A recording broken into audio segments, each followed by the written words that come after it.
আদর্শ বাবা মা হওয়া এত সহজ না। হ্যালো এভরিওয়ান, আসসালামু আলাইকুম, welcome to my new blog. যারা আমার ভিডিওগুলো দেখছেন অবশ্যই একটু কষ্ট করে ফলো দিয়ে লাইক কমেন্ট করে দেবেন, আর ভিডিওটি পারলে একটু শেয়ার করে দেবেন। অনেক দিন ধরে ভাবছি বড় একটা ভিডিও শেয়ার করব, বাট করা হয় না। করব ভাবি, বাট করা হয় না।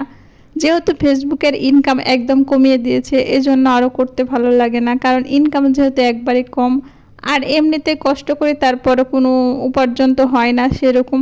তো যাই হোক, যা হয় তাই আলহামদুলিল্লাহ, মেয়ে হয়ে ইনকাম করি, এটাই আলহামদুলিল্লাহ, আর কোনো কিছু চাওয়ার নাই। আর আপনাদের মাঝে মনের কথাগুলো বলতে পারি, এজন্য আরও বেশি ভালো লাগে। আর সময়টা সবচেয়ে সুন্দর কাটে, কারণ যত ব্যস্ত থাকি মনে হয় সময়গুলো আরও সুন্দর করে কাটে। তো যাই হোক, বলছিলাম যে আদর্শ বাবা মা হওয়া আসলে এত সোজা না। মানুষ ভাবে এক, কিন্তু হয়ে যায় আর এক। তাই তো সবাই যদি মুখে মুখে বলে আমি আদর্শ বাবা হব, বা কেউ যদি বলে আমি আদর্শ মা হব, এত সহজ না। কারণ সন্তান যদি আপনাকেই ভালো মানুষ না করতে পারে, আপনার বাবা মা, তো আপনি কি করে হবেন? আর সবচেয়ে বড় কথা, আদর্শ স্বামী হতে পারলেন না, আর আদর্শ বাবা হবেন কি করে? সর্বপ্রথমে নিজে আগে আদর্শ সন্তান হন, আদর্শ স্বামী হন, তারপরে না আদর্শ বাবা হবেন।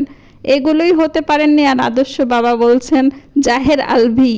যাই হোক আলভি ভাই, আপনাকে একটা কথা বলি, এটা আমার পক্ষ থেকে। আপনি তো আদর্শ সন্তান না, আবার আদর্শ স্বামীও হয়ে উঠতে পারেননি, তো আদর্শ বাবা কি করে হবেন? আমি তো বুঝি না। একবারে কিন্তু ভালো হওয়া যায় না, আগে থেকে ভালো মানুষ হওয়া উচিত ছিল। একবারে কেউ ভালো হতে পারে না, কারণ ভালো হওয়াটা এত সোজা না। অনেক কষ্ট করতে হয়, অনেক স্যাক্রিফাইস থাকে, এইভাবে মানুষ ভালো হতে পারে। তার আগে কখনো ভালো মানুষ হওয়া যায় না। তো চাইলেই আপনি আদর্শ বাবা হতে কিন্তু পারবেন না, কারণ আপনি তো নিজেই ছিলেন না আদর্শ সন্তান। এই তো অনেকগুলো নিউজে দেখলাম যে আপনি আপনার মার সাথেই মিল ছিল না।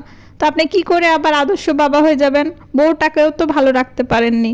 আসলে বলবো না ভাবছি ইকরা আপুকে নিয়ে কোনো কথা, তারপরও আমি থাকতে পারছি না, কারণ প্রতিটা নিউজ ফিডে শুধু ইকরা আপু, ইকরা আপু, ইকরা আপু। ইকরা আপু ছাড়া কোনো নিউজ নাই। আর সবচেয়ে বড় হচ্ছে রিজিক বাবার কথাটা, মানে এত মায়া লাগছে, দেখলেই মায়া হয়। এসব সন্তান রেখে আপনি কি করে পরকীয়া করতে পারেন? কি করে অন্য মেয়ের প্রেমে পড়তে পারেন? বাচ্চার দিকে দেখে হলেও তো আপনাকে থেকে যাওয়া উচিত ছিল।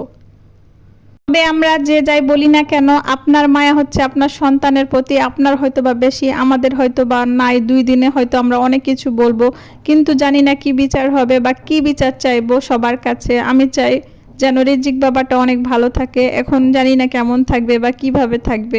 আসলে ওর ভাগ্য তো, যদি এরকম বাবা থাকে তাহলে কি করে জীবন সুন্দর হবে? কারণ ও বড় হবে, এক সময় দেখবে যে তার বাবা পরকীয়া করতো, এজন্য তার মা চলে গেছিল। তখন কি বলবে জানেন? আমার বাবা মা দুইজনে স্বার্থপর ছিল। আমার বাবা ছিল পরকীয়ায় আসক্ত, আর আমার মা ছিল ধৈর্যহীন একটা মেয়ে, যে আমার কথা ভাবেনি চলে গেছে। হ্যাঁ, এটাই সত্যি। ভিডিওটি শেয়ার করে দেবেন। ধন্যবাদ।